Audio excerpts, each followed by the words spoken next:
Kągi, paskutinis pranešimas mūsų šių metų konferencijai Vyšnia ant torto, daugeliui, manau, gerai pažįstamas pranešėjas, tai Darius Čibonis. Jis yra Darius Čibonio mokymų centro įkūrėjas ir per 25 metus jau ne vienai kompanijai, ne vienam žmogui padėjęs patobulinti savo pardavimų, dėrybų ir vadovavimo įgūdžius.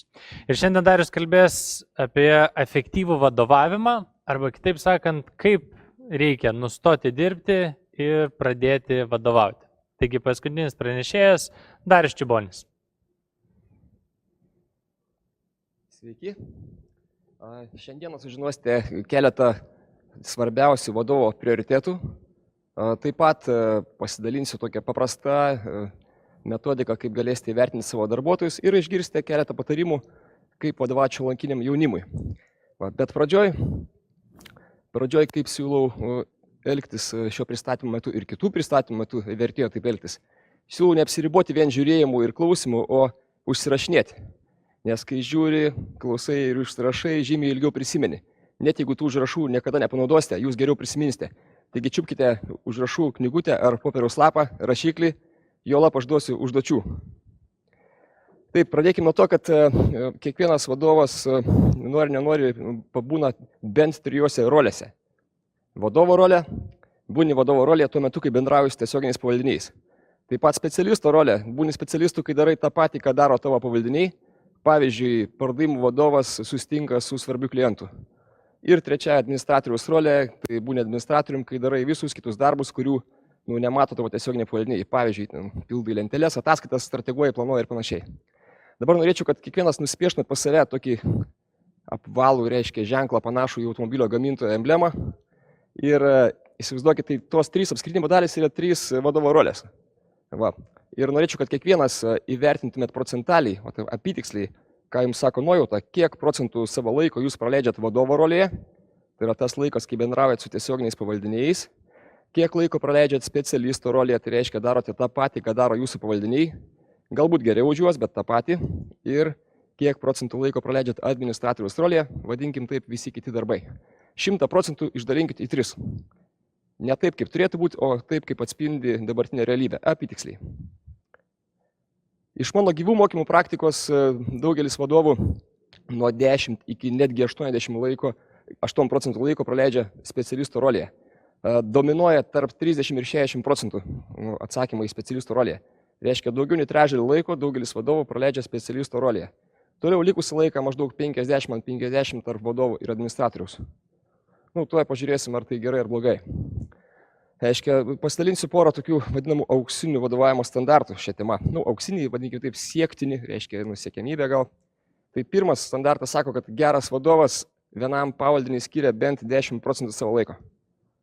Laikoma, kad jeigu gerokai mažiau nei 10% laiko skiri pavaldiniam, jie tiesiog negauna iš vadovo tos pridėtinės vertės, kurią galėtų gauti, jeigu skirtum daugiau. Tai yra, kam tą laiką skirti? Ugdymui, coachingui, aptarimui problemų, mokymams, buvimui jam lyderių, įtakos geros darymui ir panašiai. Auklėjimui, whatever. Kitas standartas sako, kad efektyviai vadovauti manoma maksimum 7 tiesioginiam pavaldiniam. Čia netgi logiška, nes jeigu turėsi gerokai daugiau nei 7 arba virš 10, tai jau neįmanoma fiziškai skirti 10% laiko vienam.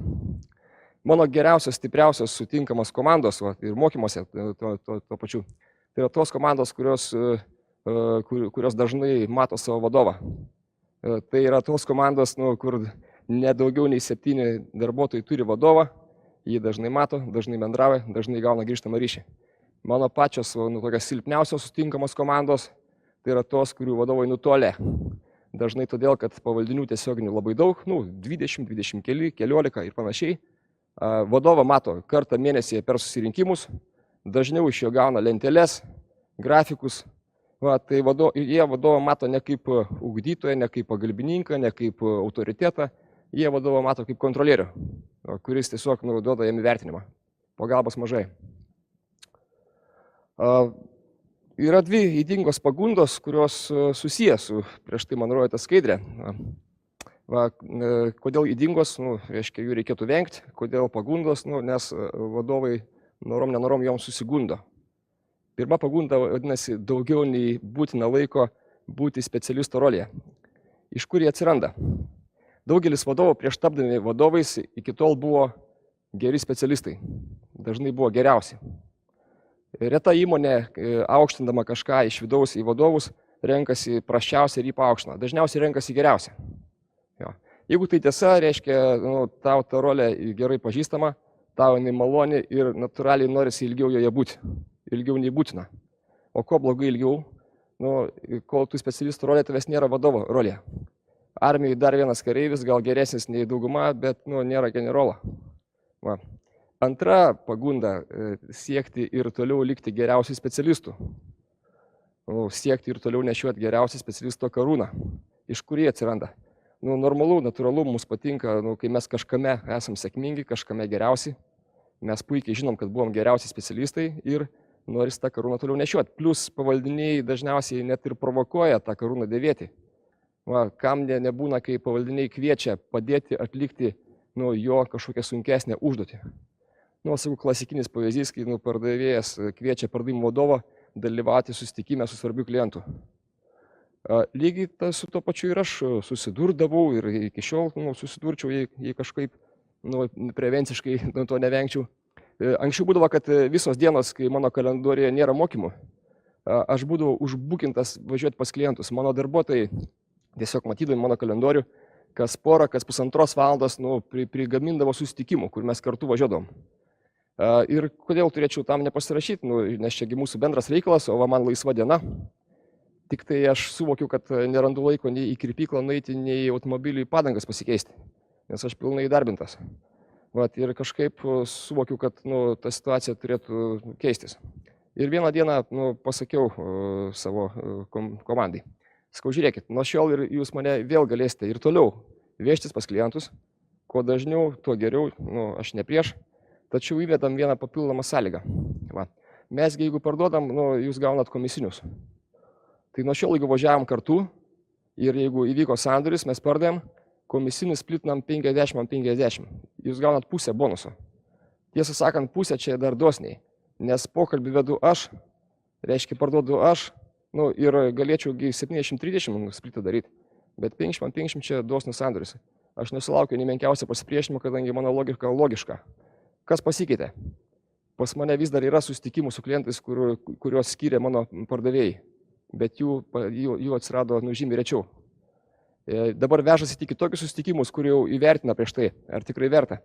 Vežasi į tokius, kur galvoja, kad geriau 50% nuo 100, nei 100% nuo 0 gauti. Tai reiškia, turi kažką daryti, kad tą bambagyslę nukirpti, jeigu kitaip neišeina. Aš laikau, kad vadovas turi tokią komandą, kokios nusipelnė. Dažnai man vadovai sako, kad maniškiai nesavarankiški, jie neatsakingi, susitarimų nevykdo, aš prašau kažkaip tai aktyviau, kažkaip tai daugiau, kažkaip kitaip, jie pokyčių vengia ir panašiai. Jeigu nepatinka, kaip elgesi ar kokį požiūrį turi tavo pavaldiniai, pažiūrėk į veidrodį ir savęs paklausk, kaip tu tokius sukūrei. Kodėl sukūrei? Tu atrodo nieko nedarei. Bet tiesioginis vadovas turi didžiausią įtaką į darbuotojų kultūros formavimą. Ir iš tikrųjų arba tu savo elgesiu, arba kaip tik toleravimo kažkokio tai elgesio formuoji ir skatini tam tikras savybės. Šitą sakinį galima kažkur tai užsirašyti ir pasikabinti virš vadovo darbo stalo. Neatsakingo elgesio toleravimas skatina neatsakingą elgesį. Tiesiog gal tu nieko ir nedarei, kad jie neatsakingi, bet tu toleravai tą elgesį. Jeigu tu kažką tu pažiūrėjai, toleruoji susitarimų nevykdymą, toleruoji vėlavimo susirinkimus, užtenka, kad toleruoji, tuo tu skatini, tuo tu prisidedi prie tos kultūros formavimo. Bet kartais mane kviečia pravesti mokymus, kuriuo aš atsisakau vesti. Tai atrodo, kodėl turėčiau, tema žinoma, čia mano veikla, iš to uždirbu pragyvenimą, bet kartais atsisakau. Kada tai vyksta? Ypač kai tai būna, reiškia, komandos formavimo mokymų prašo, ar konfliktų valdymo, bet konfliktai komandoje. Aš tada pasidomiu, kas ir kaip, iš kur tas poreikis, kas per problemos. Ir kartais aš sužinau, kad tiesiog skyriai tarpusavį prastai bendradarbiauja, nesidalina informacija. Kažkaip tai konfliktuoja tarpusavį skyriai. Aš aišku paklausiu vadovo, tu jiem apie tai sakei, kad tai negerai. Jo, sakiau, dažnai sakau, per susirinkimus sakau, kartoju, jie tą žino. Tai sakau, tu manai, kad aš pasakysiu tą patį, kažkas pasikeis? nu, gal kažkiek ir pasikeis. Nu, aš galiu, kaip sako, savo kieme pranašu nebūsi, aš ateisiu tas pranašas iš kito kiemo, pranešiu tą patį gal kitais žodžiais ir kuriam laikui gal jie netgi labiau komunikuos, ten labiau bendradarbiaus. Bet vėliau viskas vėl grįš į savo vėžes. Ta mano įtaka maža, kiek aš galiu matyti tuos tavo darbuotojus. 2 kartus į metus gal man duosi juos po 1, po 2 dienas, gal 3 kartus į metus, bet lieka dar apie 300 dienų, kai jie manęs nematys, o matys tave, matys kolegas, todėl tavo kaip vadovo įtaka didesnė. Jeigu yra iš tikrųjų kažkokių tokių kultūrinių dalykų, kurie tau nepatinka tavo komandai, kultūriniai dalykai per dieną, per 2 dienas mokymų nepasikeičia. Reiškia, jau kažkas įvyko, tu leidai susiformuoti tokiai kultūrai, tu ją toleruoji, tu gali ją ir pakeisti, bet pakeisti kokiu būdu. Kiekvieną mielą dieną, tas 10% laiko kiekvienam, ar daugiau procentų netgi, jeigu jau reikia kažką taisyti. Ir tokiu būdu dalykai keičiasi. Ja. Įskaitant, kad jeigu tavęs netenkina vieno darbuotojo požiūris ir jis niekaip nesikeičiant, tu gali pakeisti ir darbuotoją. Tai irgi tavo įgaliojimai, ne mano.